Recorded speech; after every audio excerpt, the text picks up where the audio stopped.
ሰላም ዲናችሁ በያላችሁበት ሁሉ ነገር ሰላም ነው። አሸይና እንዲወላችሁ እሞኝላችሁ አለ ቤተሰቦች ስትጎንደሉ ማለት ላይክ እና ሼር እያደረጋችሁ ሐሳቦቻችን ለብዙዎች አካፍሉ። ለዚህም ሁሉ አመሰግናችኋለሁ። ዛሬ ወደ ሚዛናችን ዝላችሁ የመጣን እንግዲህ አሳፋሪውንና አሳዛኙን የኮሜዲያን ወንዶሰን አውራሪስ ቤተሰቦች ናቸው።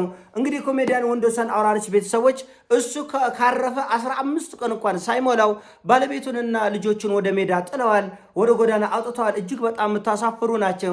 ይሄን ያለው እንደጓጓችሁ ልጁ እስኪሞት ድረስ ይሄን ያለው እንደ ጉጉት ውስጥ የገባችሁ እንቅልፍ አጣችሁ እንደ እንኳን ደስ አለላችሁ፣ እንኳን ደስ አላችሁ። አሁን የፈለጋችሁትን አድርጉ። በነገራችን ላይ የወንዶሰን አውራሪስ ቤተሰቦች ማወቅ የሚገባችሁ ጉልቤ የሆናችሁት በእነዚህ ሁለት ምስኪኖች እናትና ልጅ ላይ አይደለም። ጉልቤ የሆናችሁት በወንዶሰን ላይ ነው። ይሄን ለምን እሱ በህይወት እያለ አላደረጋችሁትም? መልስ እስቲ ወንዶሰን አውራሪስ በህይወት እያለ ለምን ከቤት አላባረራችኋትም? ለምን? ወንዶሰን ለሚስቱ ለልጁ ጠበቃ ስለሚሆን ስለሚሟገታቸው ደፍራችሁ ያንን ልታደርጉ አትችሉም። እሱ ከሞተ በኋላ ግን አፈር ተጭኖታል፣ ተነስቶ ሊከራከራችሁ አይችልም። እሱ አሁን ድንጋይ ተጭኖታል፣ ተነስቶ ለሚስቱና ለልጆቹ ጥብቅና መቆም አይችልም። አሁን አፈር ተጭኖታል፣ ሊከራከራችሁ አይችልም። ለምን ልጆቼን ለምን ሚስቴን ማለት አይችልም። ስለዚህ ጉልቤ የሆናችሁት አፈር ውስጥ በገባ ወንድማችሁ ነው። እህቶቹም ይሁን እናቱም ይሁን ሌሎቹም ቢሆን ታሳፍራላችሁ። በነገራችን ላይ እኔ ጉዳይ የሚያናድደኝ በዚህ ቤተሰብ ብቻ አይደለም። ፍርድ ቤት ማዕት ኬዛል። እናት ሞታ ገና ስጋዋ ሳይበሰብስ አፈር ሳይበላው ነው ወንድምና እህት ፍርድ ቤትን አጨናንቀው ነው ያሉት። ጓጉቱ የሚቀመጡ አሉ። እናታችን ቶሎ በሞተች ይሄ መሬት በተከፋፈል ነው የሚሉ እናታችን ቶሎ በሞተች። እንደዛ ነው እንጂ የእናት ልጆች እናታችን ወርቃን ካጣችሁ በኋላ አባታችን ወርቁን ካጣችሁ በኋላ እህታችን ወንድማችን ወርቅ የሆነ ወገናችን ካጣችሁ በኋላ ለገንዘብ ይሄን ያህል መማማት ደግሞ እነዚህ ማፈሪያዎች የቀበሌ ቤት ነው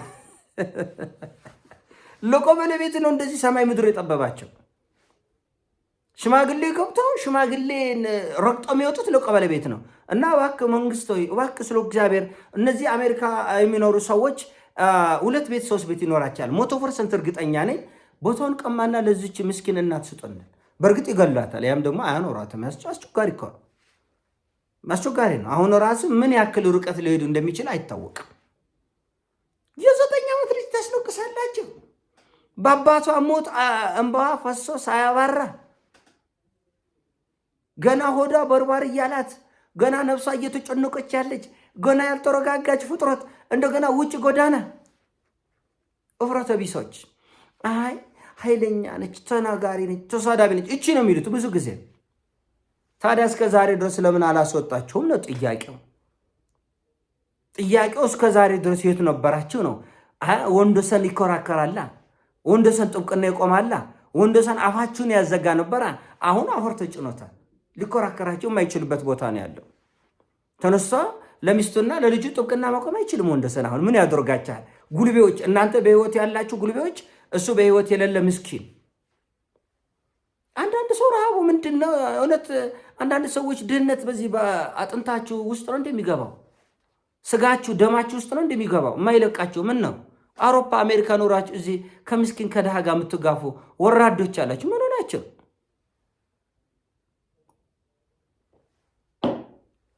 አፌን ይሞረኛል እንደዚህ ሞረር ያለ ወሬ ሻራ።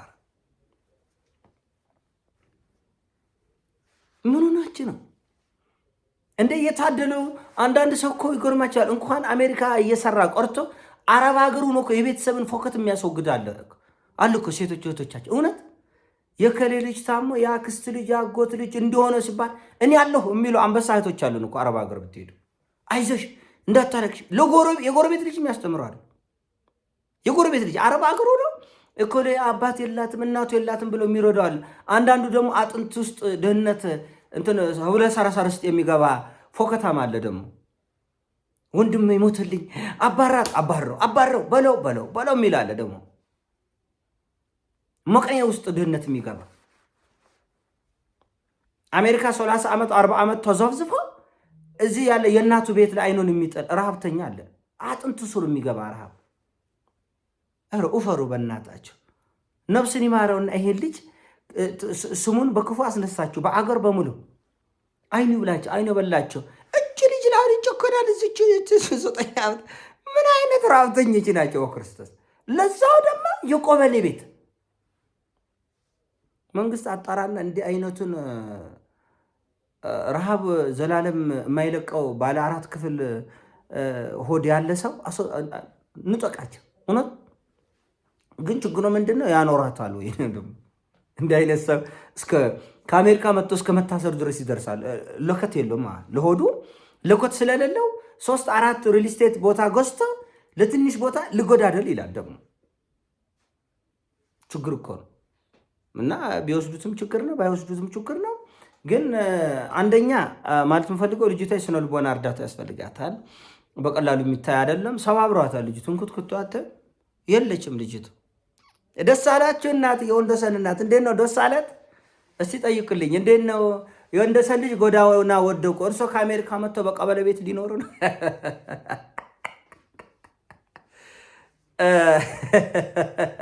ደስ አለት ማማ? እስቲ አድርስልኝ እስቲ ለቤተሰቦች እና እህቶችስ እንዴት ነው? ደስ አላችሁ? በጣም ፎከታም። ስንት አይነት ፎከታም እንዳለ እዚህ ሀገር ላይ እውነት ምን ናችን አለ።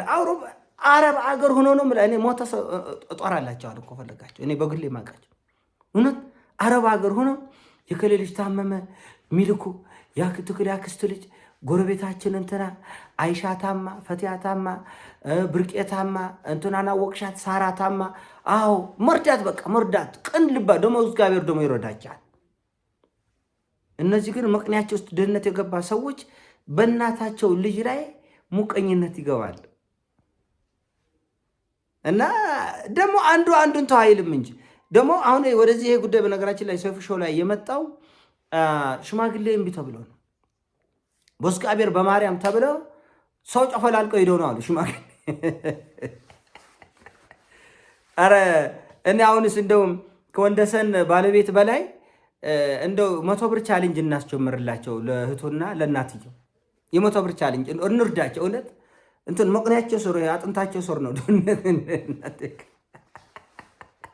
ድህነት የገባ እና አይለቁም። አንዳንድ ሰው የድህነት ሰቀቀኑ ቤት 2 ቤት ገዝቶ 3 ቤትም ገዝቶ ድርጅትም ከፍቶ አይለቀው ገብ ይላል። ይህ ብቻ ልጆች እንዴት እንደምታለቅስ እስቲ የሰው ስጋና አጥንት አይበላ። ከዚህ በላይ ልጁን ምን ታረጉት? እስቲ ምንም አታረጉትም ከዚህ በላይ። በነገራችን ላይ ከመጉዳት ወደኋላ አይሉም። አሁንም ከመጉዳት ወደኋላ የሚለው አይመስለኝም። ጠብቁ ልጅቱን አት ኤኒ ኮስት ብትጠብቁ ነው የሚሻል። እናትየው እንኳን ያው ተጎድታለች፣ ምን ተንኮሻክሻለች፣ የምትከርምም አትመስልም። አንደኛ የባል ሀዘን፣ ሁለተኛ የባል ቤተሰብ ርብርብ እና በስማ ትከብዳላችሁ። አንዳንድ ፍጥረቶች እንዴት ተችላችሁ እስካሁንም በቤተሰብነት እንደሆነራችሁ ይጎርማል። አሁን የሚሰጡት ምክንያት ኃይለኛ ነች፣ አታቋጥም፣ ልትሞት ትችላለች። ይሄ ግን ከዚህ ጋር ምንም አያገናኘው። ኃይለኛ ሆነች አልሆነች ይሄ ምንም አያገናኘውም። ይመጡ ይሆናል። አረ እንዳትመጡ፣ እውነት ህዝብ አይን ይበላቸዋል። እውነት አሁን አረጋይ በሚቀጥለው ሳምንት እመጣለሁ ትል ይሆናል። አንድ ቤተሰብ እንዳትመጡ፣ እውነት ነው ማለት ሌላ አፍረት ይዛችሁ ትመጣላችሁ። ለቤተሰባችሁ ጸጥ በሉና ከተቻለ እችን ሴትዮ ረድታችሁ አስታርቃችሁ በርቅኑ። ካልሆነ ሞልስ እንሰጣለን ብላችሁ እንዳትመጡ። ልጁ እንደ አፈር እንኳን ሳይበላው እንደው ልጅቷን ከመግደል በምንድን ነው የሚተናነሰው? እስቲ መልስ ስጡ። አንድ አባቷ የሌለ ልጅ፣ በሀዘን የተቆራመደች ልጅ፣ በእንባ እየታጠበች ያለች ልጅ ገና ከሷ ትረጋጋ ጎዳና አውጥቶ መጣል ከመግደል በምን ይሻላል? እስቲ ንገሩ። በምንድን ነው የሚሻለው? እና እባካችሁ ይሄ ድህነት መቅንያችሁ ውስጥ የገባ ፎከታሞች አውሮፓ፣ አሜሪካ ተዘፍዝፋችሁ እናታችን ሞታ የእናታችንን ቦታ ለመውረስ የምትሯራጡ ተሞለስ። እሺ ይቅርታ ተሞለስ። እና እፍረት ነው። ወንድም ለወንድሞቹ መከታ ነው መሆን ያለበት። ለወገን ሁሉ ነው መከታ መሆን ያለበት። ማገዝ ነው ያለበት፣ መደጎፍ ነው ያለበት እንጂ ተጨንቃችሁ ሰው አታስጨንቁ ማለት ያክል ነው። ይሄን ያሳብና ሐሳብ ሲሞቻችሁ ላይክ አድርጉ፣ ሼር አድርጉ። ቤተሰቦች እናንተ በዚህ ጉዳይ ላይ የሚሰማችሁን ሐሳብ እንድታካፍሉን በትህትና እንጠይቃችኋለን። በያላችሁበት ይሞቻችሁ። እወዳችኋለሁ። ፒስ